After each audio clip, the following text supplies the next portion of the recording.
नमस्कार, मैं रोज। हम लोग साथ में इब्रानियों की पत्री को पढ़ रहे हैं और हमने मिलकर 7 अध्यायों को पढ़ा। आज हम 8वां अध्याय पढ़ने जा रहे हैं। दोस्तों, अगर आपको ये बाइबल स्टडी यूजफुल लग रहा है तो ज्यादा से ज्यादा लोगों तक इसे पहुंचाने में मेरी मदद करिए। चैनल में नए आए हैं तो सब्सक्राइब जरूर करें। आप लोगों के द्वारा भेजे कमेंट्स और प्रेस किया गया लाइक बटन इस चैनल को और वीडियो को ज्यादा लोगों तक पहुंचाने का कारण बनेगा। थोड़ी मेहनत मैं आप लोगों के लिए कर रही हूँ, थोड़ी आप मेरे लिए कर लीजिए ना। दोस्ती ऐसे ही तो निभाते हैं, है ना? वैसे मैं तहे दिल से आप सभी को धन्यवाद देती हूँ कि आप लोगों ने मुझसे अपनी दोस्ती को हमेशा बनाए रखा और इसी कारण मैं यहाँ तक पहुँच पाई। 10,000 से ज्यादा लोग आज मुझसे जुड़ गए हैं। मैं प्रभु को कैसे धन्यवाद दूं पता नहीं, शब्द कम पड़ रहे हैं। Thank you Lord. और आप सभी को भी ऐसे ही मेरे साथ बने रहिए। चैनल को और आगे ले जाने में मेरा हाथ बटाए, मेरा साथ दे। Love you all. चलिए, बातें बहुत हो गई, अब पढ़ाई कर लेते हैं। हमने अध्याय 7 में मलीकिसिदक और मलीकिसिदक की रीति से आए याचक यीशु मसीह के बारे में पढ़ा। अब हम यीशु मसीह हमारा महायाचक इसी पॉइंट को और भी डिटेल में पढ़ने जा रहे हैं। इब्रानियों की पत्री अध्याय 8 का 1 से 2 वचन पढ़ते हैं। अब जो बातें हम कह रहे हैं उनमें से सबसे बड़ी बात यह है कि हमारा ऐसा महायाजक है जो स्वर्ग पर महामहिमन के सिंहासन के दाहिने जा बैठा है और पवित्र स्थान और उस सच्चे तंबू का सेवक हुआ जिसे किसी मनुष्य ने नहीं वरन प्रभु ने खड़ा किया है। मतलब अभी तक हम जो बोल रहे थे उसका सार यह है कि स्वर्ग पर महामहिमन के सिंहासन के दाहिने बैठा पवित्र स्थान और एक ऐसे सच्चे तंबू को जिसे इंसान ने नहीं खुद प्रभु ने स्थापित किया, उसका सेवक एक महायाजक हमारे लिए है। तो एक नित्य आलय मतलब अनंत काल का एक आलय और वहां सेवा करने वाले सर्वदा के लिए एक महायाजक। स्वर्ग पर महामहिमन सिंहासन के दाहिने बैठा पुत्र। इब्रानियों की पत्री की शुरुआत यहीं से हुई थी। क्यों वे सिंहासन के दाहिने बैठे? क्योंकि वो परमेश्वर की महिमा का प्रकाश और उसके तत्व की छाप है। वो सारी सृष्टि को अपने हाथों से संभालता है। महामहिमन के दाहिने वो खुद परमेश्वर है, खुद गॉड है, इसलिए ही बैठे हैं। तो हमें महायाजक के रूप में कौन मिला? खुद गॉड। ऐसा महायाजक जो स्वर्ग से भी ऊंचा है, उनके द्वारा खुद स्थापित सच्चे तंबू और महामहिमन के दाहिनी ओर का पवित्र स्थान का वो सेवक है। उनकी सेवा इस दुनिया में नष्ट होने वाली बातों से नहीं, बल्कि उनकी सेवा अनंत काल तक रहने वाले महामहिमन के स्थान से कनेक्टेड है। वो हमें जो भी प्रॉमिसेस दे रहे हैं, जो भी प्रतिज्ञाएं दे रहे हैं, वो सब स्वर्गीय है। रोमियो 8 का 17, यदि संतान है तो वारिस भी। 3 आयत पढ़ते हैं, क्योंकि हर एक महायाजक भेंट और बलिदान चढ़ाने के लिए ठहराया जाता है। इस कारण अवश्य है कि इस महायाजक के पास भी कुछ चढ़ाने के लिए हो। अगर याचक या पुरोहित है तो क्या होना चाहिए? एक बलि होना चाहिए। इब्रानियों की पत्री का सबसे बड़ा हिस्सा पौरोहित्य के बारे में एक्सप्लेनेशन है। इस दुनिया के इंसानी याचक जो मर जाते हैं उनको तात्कालिक बलि चढ़ाना है। वैसे ही महामहिमन के सिंहासन के दाहिनी जगह इंसानों द्वारा नहीं बल्कि खुद से स्थापित सच्चे तंबू और पवित्र स्थान पर क्या अर्पित कर सकते हैं? वहां अर्पित करने के लिए पवित्र चीज क्या है? स्वर्ग से भी ऊंचा एक महापुरोहित को अर्पित करने, बलि चढ़ाने के लिए क्या है? आपके दिल में इसका आंसर ऑलरेडी आ रहा है ना? गॉड के उस सच्चे तंबू में यहाँ इस दुनिया से एक मेमने को लेकर जाकर बलि नहीं चढ़ा सकते। पापी इंसान को वहां नहीं चढ़ा सकते, नहीं, क्योंकि वहां की सेवा इतना उच्च कोटि का है, तो वहां का बलि भी वैसे ही स्वर्ग के तुल्य होगा। इस बलि में हमारे मोक्ष का सब काम, सब सेवा गॉड के द्वारा ही पूर्ण होने वाला है। वचन कहता है हर एक महायाजक भेंट और बलिदान चढ़ाने के लिए ठहराया जाता है। मतलब मसीह भी ऐसे ही के लिए ठहराया गया। इस कारण याचक के पास भी कुछ चढ़ाने के लिए हो। आगे पढ़ते हैं 4, यदि वह पृथ्वी पर होता तो कभी याचक न होता, इसलिए कि व्यवस्था के अनुसार भेंट चढ़ाने वाले तो हैं। पृथ्वी से होता तो याचक नहीं होता। क्यों? 2 कारण। क्योंकि पृथ्वी में वैसे भी ढेर सारे याचक हैं और दूसरा वो लेवी गोत्र का नहीं है।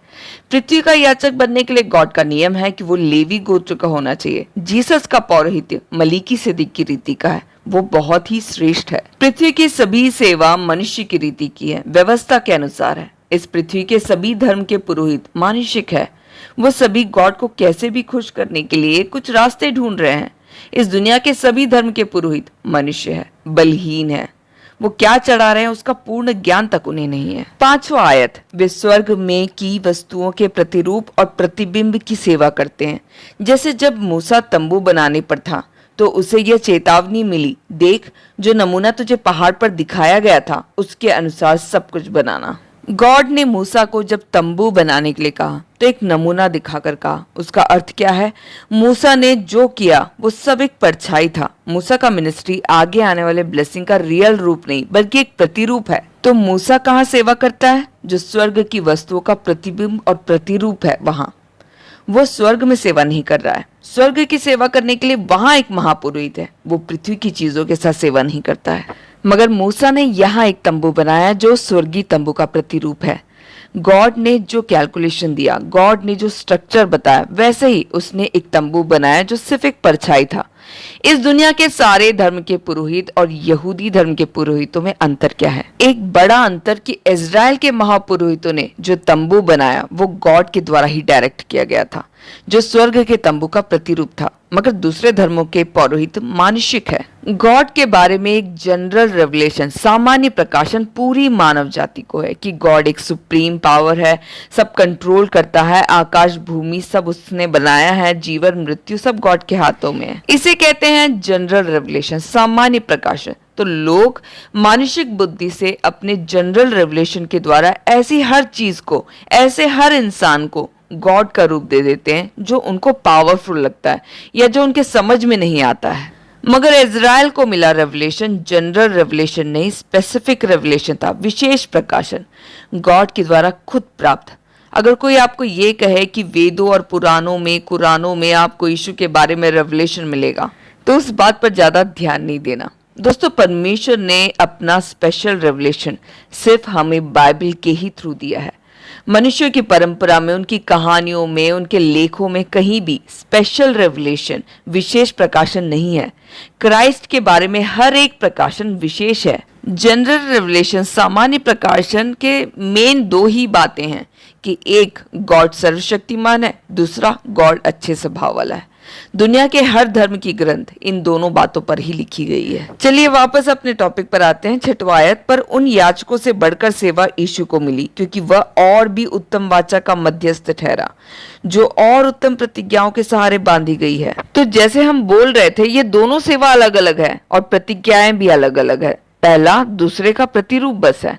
एग्जाम्पल, पुराने नियम की प्रतिज्ञा लंबी जिंदगी है पर अब अनंत जीवन है। आपको कौन सा वाला चाहिए? यीशु की मृत्यु 33 साल में हुई, वैसे तभी वो जीवित भी हो गए, फिर भी वैसे आप देखिए बहुत से प्रभु के दास, प्रसिद्ध मिशनरीज कम उम्र में मारे गए। पुराने नियम में कितना लंबा जिए ये इंपॉर्टेंट था, मगर नए नियम के अनुसार मसीह के साथ कितना जिए ये इंपॉर्टेंट है। हम मसीह के साथ किस क्वालिटी में जिए ये इंपॉर्टेंट है। मूसा के द्वारा दी गई हर प्रतिज्ञा एक शैडो थी जिसका एक स्वर्गीय एक्सटेंडेड वर्जन हम नए नियम में देख पाते हैं।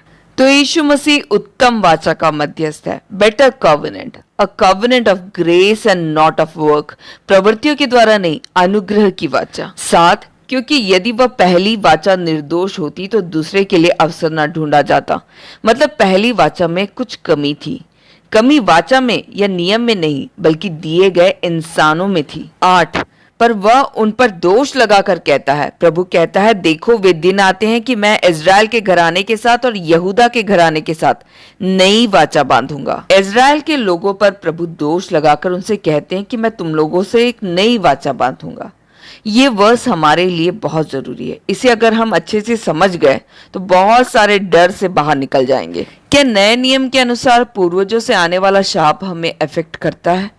पुराने नियम में क्या ये अफेक्ट करता था? एक वचन पढ़ते हैं यिर्मयाह 31 का 27 से आगे। देख, यहोवा की यह वाणी है कि ऐसे दिन आने वाले हैं जिनमें मैं इजराइल और यहूदा के घरानों के बाल बच्चों और पशु दोनों को बहुत बढ़ाऊंगा। जिस प्रकार से मैं सोच सोच कर उनको गिराता और ढाता, नष्ट करता, काट डालता और सत्यानाशी करता था, उसी प्रकार से मैं अब सोच सोच कर उनको रोपूंगा और बढ़ाऊंगा। यहोवा की यही वाणी है। उन दिनों में वे फिर न कहेंगे, पूर्वा लोगों ने तो जंगल दाख खाई, परंतु उनके वंश के दांत खट्टे हो गए। उन दिनों, किन दिनों? नए वाचा के दिनों में। इस वाचा के अनुसार अगर पापा लोगों ने खट्टा अंगूर खाया तो बच्चों का दांत खट्टा नहीं होगा, कुछ भी कैरी फॉरवर्ड नहीं होगा। 31 ऐसे दिन आने वाले हैं जब मैं इज़राइल और यहूदा के घराने से नई वाचा बांधूंगा। अभी परंपरागत शाप आने वाला नियम है, मगर एक नई वाचा जिसमें पापा लोग जो कर रहे हैं उसके लिए खुद पापा लोग, और जो बच्चे कर रहे हैं उसके लिए बच्चों को दंड मिलेगा। कुछ लोगों को कहते सुना है पापा ने जो किया उसका शाप मुझे मिला है। नहीं दोस्तों, पापा ने कर्ज लिया हो वो आपको चुकाना पड़े ये दूसरी बात है, मगर नए नियम में आप तक कोई भी कैरी फॉरवर्ड शाप नहीं आ सकता। पूर्वजों की गलतियों का भुगतान शायद हमें झेलना पड़े, मगर शाप नहीं। गॉड के पास से पनिशमेंट हमें झेलना नहीं पड़ेगा। परंपरागत शाप नाम का कोई चीज नए नियम में नहीं है। ऐसा कहना ही क्रूस का अपमान करने जैसा है, क्योंकि क्रूस से नहीं हटने वाला ऐसा कोई शाप ही नहीं। यीशु मसीह ने हमारे पापों का पूर्ण परिहार किया है। इसी कोटिंग को इब्रानियों का लेखक यहाँ लेकर हमें बता रहे हैं कि परमेश्वर ने एक नया वाचा के बारे में उन लोगों से कहा था। 9 यह उस वाचा के समान ना होगी जो मैंने उनके बाप दादों के साथ उस समय बांधी थी जब मैं उनका हाथ पकड़कर उन्हें मिस्र देश से निकाल लाया, क्योंकि वे मेरी वाचा पर स्थिर ना रहे, इसलिए मैंने उनकी सुधि ना ली। प्रभु यही कहता है। यही हम देख रहे थे कि वाचा का प्रॉब्लम नहीं था, उन लोगों का प्रॉब्लम था। वो लोग उसका पालन नहीं कर सके, तो गॉड ने एक नया वाचा देने का फैसला लिया। 10 फिर प्रभु कहता है कि जो वाचा मैं उन दिनों के बाद इज़राइल के घराने के साथ बांधूंगा वह यह कि मैं अपनी व्यवस्था को उनके मनों में डालूंगा और उसे उनके हृदयों पर लिखूंगा, और मैं उनका परमेश्वर ठहरूंगा और वे मेरे लोग ठहरेंगे। आत्मा से आने वाला एक व्यवस्था, जीवन का व्यवस्था, हृदय में लिखे जाने वाला एक व्यवस्था। गॉड क्या चाहते हैं जानने के लिए बुक पढ़ने की जरूरत नहीं। वैसे गॉड क्या चाहते हैं यही जानने के लिए लोग इधर उधर भटक रहे हैं। सिस्टर एक बात प्रेयर करके इस मैटर के बारे में जरा बताए कि गॉड की इच्छा क्या है। गॉड की इच्छा क्या है पता है? हमारा शुद्धिकरण, हम जीसस के जैसे बने। पुराने नियम में कई बार लोग पुरोहितों के पास जाकर उरीम और तुमीम के द्वारा यस और नो का आंसर लेते थे, या भविष्यवक्ताओं के पास जा युद्ध में जाए या ना जाए ऐसा फैसला लिया करते थे, क्योंकि वो ऐसा समय था जब आत्मा हृदय से बात नहीं करता था। उस समय सिर्फ कुछ ही लोगों से ही आत्मा बात करता था, उनके पास जाकर ही हम कुछ जान सकते थे। मगर नए नियम का प्रॉमिस है कि हम सबके हृदय में वो अपने नियमों को, अपनी व्यवस्थाओं को लिखेंगे। हमें कैसे जीना है इसके बारे में अच्छे से हमें पता चलने के लिए, या गॉड को कैसे खुश रखना है इसका क्लियर नॉलेज, परिपक्वता की खोज करने वाले ऐसे विश्वासी जो आलसी नहीं, जो ऊंचा नहीं सुनते, ऐसे लोगों को ये बात क्लियर रहेगा। अगर हम प्रभु का डायरेक्शन नहीं पा रहे हैं तो चेक करें कहीं हम ऊंचा सुनने वालों के लिस्ट में तो नहीं पड़े हैं। दूध पीने वाले बच्चे नहीं, धर्म के वचन की पहचान करने वाले बनो। इब्रानियों की पत्री हमें यही बता रही है कि एक नई वाचा, उच्च वाचा, उत्तम प्रतिज्ञा जो कभी नहीं टल सकता, उसे हमारे हृदयों में लिखा गया है, और जो हमारे हृदयों में लिखा गया है उसकी अवहेलना नहीं करना, क्योंकि हर एक समय परमेश्वर की आत्मा हमसे बात करता है, यीशु मसीह को हमारे सामने प्रकट करता है। 11 और हर एक अपने देश वाले को और अपने भाई को यह शिक्षा न देगा कि तू प्रभु को पहचान, क्योंकि छोटे से बड़े तक सब मुझे जान लेंगे। मतलब जब व्यवस्था हृदय में लिख दिया जाता है तब हमारे सिखाने से नहीं बल्कि जो अंदर से आ रहा है वही इंसान करता है। हम व्यवस्था से प्यार करने वाले होंगे, किसी के सिखाने की वजह से नहीं बल्कि उससे प्यार की वजह से हम उसे फॉलो करेंगे। अगर यीशु मसीह हम में बसे हैं तो किसी को बाहर से हमें ये सिखाने की जरूरत नहीं है कि हमें सच बोलना है, क्योंकि हमारे अंदर डाली गई आत्मा हमें शुद्धिकरण के दौर से गुजारेगी। हम अपने आप नई चाल चलने लगेंगे। एक उदाहरण देती हूँ। घर से बाहर जाते समय एक पापा ने अपने बेटे से कहा कि घर को जरा साफ कर दो, तो बेटा बोला नहीं करूंगा। पापा ने कहा अगर तू नहीं करेगा तो इस घर में रहने की जरूरत नहीं, तू कहीं और जाकर रह। ये बोलकर पापा चला गया। पापा के जाने के बाद बेटे ने सोचा कि कहीं सच में पापा घर से बाहर ना निकाल दे, तो फिर कहाँ जाकर वो रहेगा। इसलिए उसने घर को साफ किया।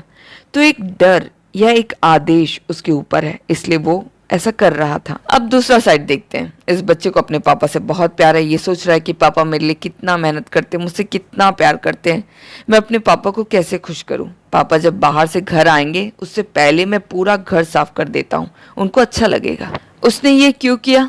शपथ के द्वारा दिया हुआ प्रतिज्ञा कि ये उसका पिता है, वो मुझसे प्यार करते, मैं उनका हूं, इसलिए उनके लिए प्यार मेरे दिल में भरा है। और उससे आने वाली प्रवृत्ति है आत्मा से आने वाला शुद्धिकरण के काम, वो काम जो मेरे प्यार को झलकाता है। 12, क्योंकि मैं उनके अधर्म के विषय में दयावंत रहूंगा और उनके पापों को फिर स्मरण ना करूंगा। ये प्यार है प्रभु का। अगर आदम वो पाप नहीं करता तो आज हम भी अदन के बगीचे में होते। आदम में हम संपूर्ण होते।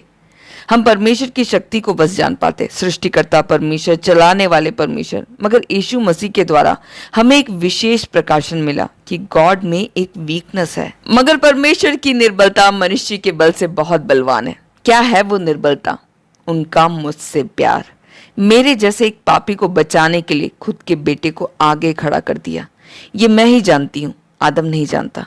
इसलिए हमारा जो प्रतिज्ञा उससे बड़ा और उच्च है, जो शपथ के साथ आता है। 13, नई वाचा की स्थापना से उसने प्रथम वाचा को पुरानी ठहरा दिया, और जो वस्तु पुरानी और जीर्ण हो जाती है उसका मिट जाना अनिवार्य है। पुराना वाला वाचा एक प्रतिरूप था, वो नहीं चाहिए। नहीं, पुराना नियम नहीं पढ़ना है, कोई बोल रहा है तो वो गलत है।